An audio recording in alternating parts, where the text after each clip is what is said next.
Hello and welcome to my channel today, Boo Snakes and More. Today we're going to be talking about a blind mother. So please like this video and subscribe to the channel. And for more videos like this, watch my other house channel, A&A Snakes and Stuff. My youngest son's channel, Henny's Toys and Games, or my oldest son's channel, Little Chris 10. Now let's dive into the video. On a sunny evening, Delisha Richardson stands on a courtyard sidewalk near her Springfield apartment, holding her white cane horizontal to the ground. She is playing the part of a train crossing gate. "Tickets, please," she calls out as her 3-year-old son, Elijah, bears towards her on his white balance bike. Elijah is a big fan of model trains, but today he doesn't respect the call for tickets, instead giggling as he pushes up his mom's cane and ducks under to continue on his route before cycling back to do it all again. Like many mother-son duos, they are immersed in playtime, and like approximately 2% of Illinois adults, Richardson also happens to be legally blind. Her disability, she says, has been used to prevent her from having full custody of her son. Just like she uses mobility aids and other senses to navigate the world and care for herself without sight, Richardson says she finds ways to parent that do not rely on full sight. Legal blindness is a category that includes a spectrum of visual perception, from the ability to see shapes in a blurry field of vision to the inability to perceive light. Richardson has enough usable vision to see colors and shapes. She can even read print if it is large enough. She can see, for example, when the bus arrives, or when her son is zooming toward her legs on his bike. To supplement her limited vision, Richardson relies on an array of tools and strategies. Like many people with severe visual impairments, Richardson has completed orientation and mobility courses that help teach bodily and spiritual awareness, reliance on other senses and techniques to navigate the world and ride public transportation independently. When a task relies on sight, like finding a pillow that has fallen to the floor, well, there's an app for that. Actually, there are several that Richardson uses. She opens one called Be My Eyes and selects the option to dial a volunteer. "Would you be able to help me find the matching cups to my son's sippy cups right here?" Richardson asks, pointing her phone camera at a dish rack. "I need a blue one, the blue lid and the blue bottom." The volunteer on the line directs her hand to the left rack for the cup bottom and to the right for the matching lid. She thanks him and hangs up. The same application allows her to take a photo and use AI to describe it aloud. Other tools in Richardson's kitchen have safety features to help with cooking, though Richardson laughingly admits she does not love to cook. When she needs to, though, her stove handles are labeled with bump dot stickers so that she can tell how far to turn the dial. Her meat thermometer reads the temperature aloud, and she uses a cooking pot with a built-in strainer for pasta. As part of the legal battle for custody, Richardson took a Zoom parenting class and completed CPR training to prove her competency to care for her son. But it was just never enough. "It seemed to have Elijah in my care unsupervised," Richardson said. In January, the Sangamon County Circuit Court judge awarded Richardson increased weekly parenting time, giving her the right to supervised time with her son 2 nights a week. An hour and a half of that time could be spent unsupervised. In May, Elijah's biological father died. I spent 12 years dating this guy, and at one point, he was my best friend, like we were really close. And he was the father of my son, Richardson said, recalling her sadness when learning of his death. As a surviving parent, Richardson said, friends told her she would have full custody of Elijah. After all the court proceedings, she was wary. She called the police station to be sure. Richardson said they confirmed that she could keep him. A few days later, Elijah's parental grandparents filed for guardianship, asking that they be granted the parenting time schedule previously awarded to their son. The filing lists reasons for their petition.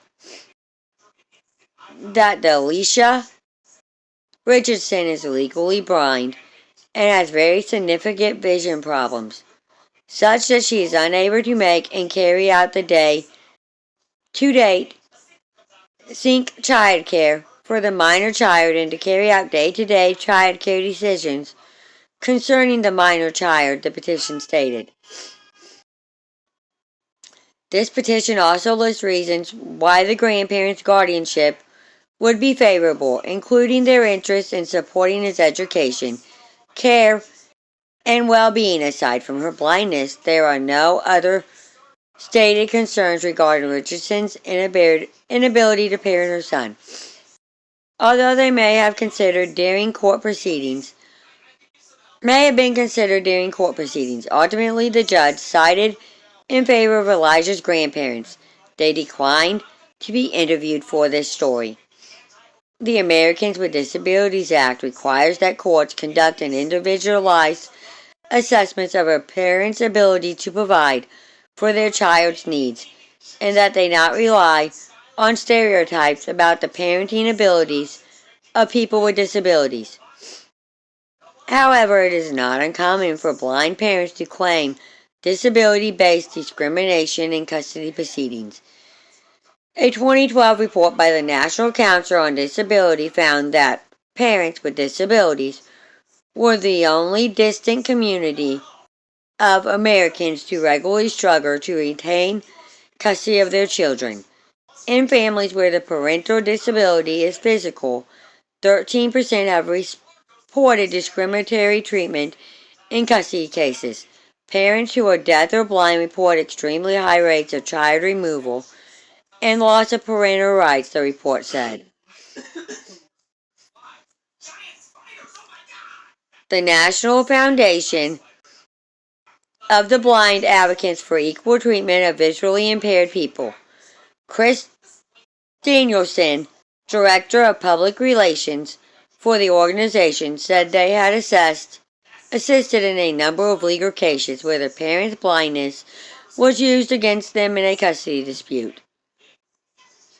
I cannot tell you exactly how many cases we have been involved in, or who was involved for confidentiality reasons, but what I can tell you is that this is a big enough nationwide problem that we have sought the passage of legislation in all states to make it clear that disability alone must not be the basis for determinations about parental rights, Danielson said.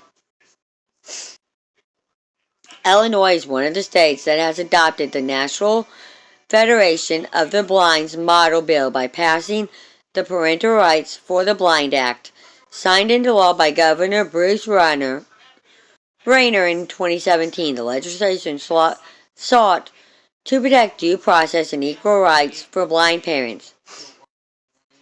Every parent deserves to be judged on their ability to love and care for their child, not by a disability, bill sponsor Senator Sue Raisin said.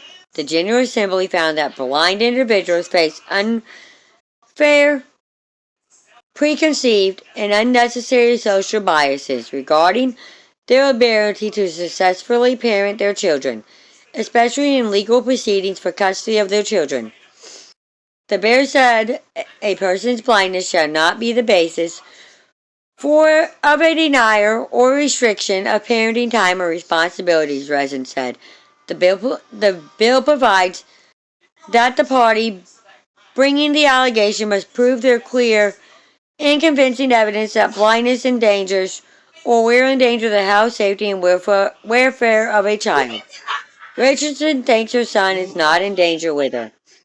Mind you, I had him in my care for 2 months, and nothing ever happened to him, Richardson said. I took care of him. I took the bus by myself. I have a pack leash so that he's safe. That keeps him close to me.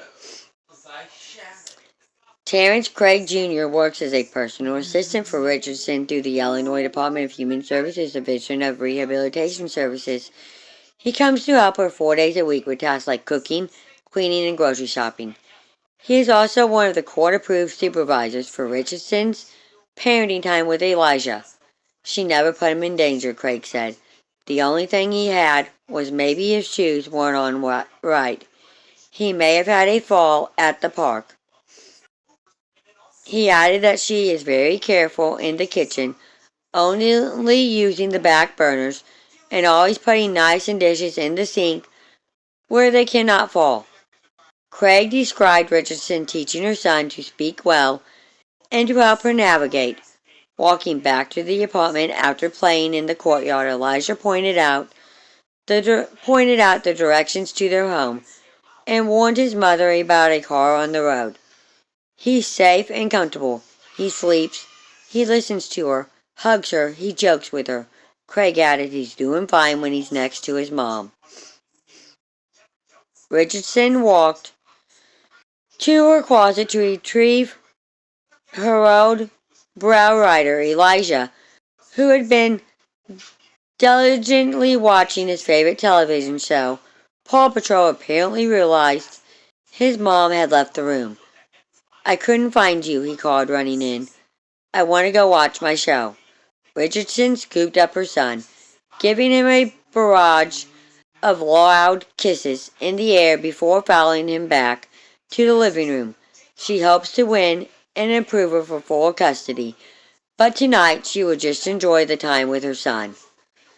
Thank you for watching this video and peace out till the next one.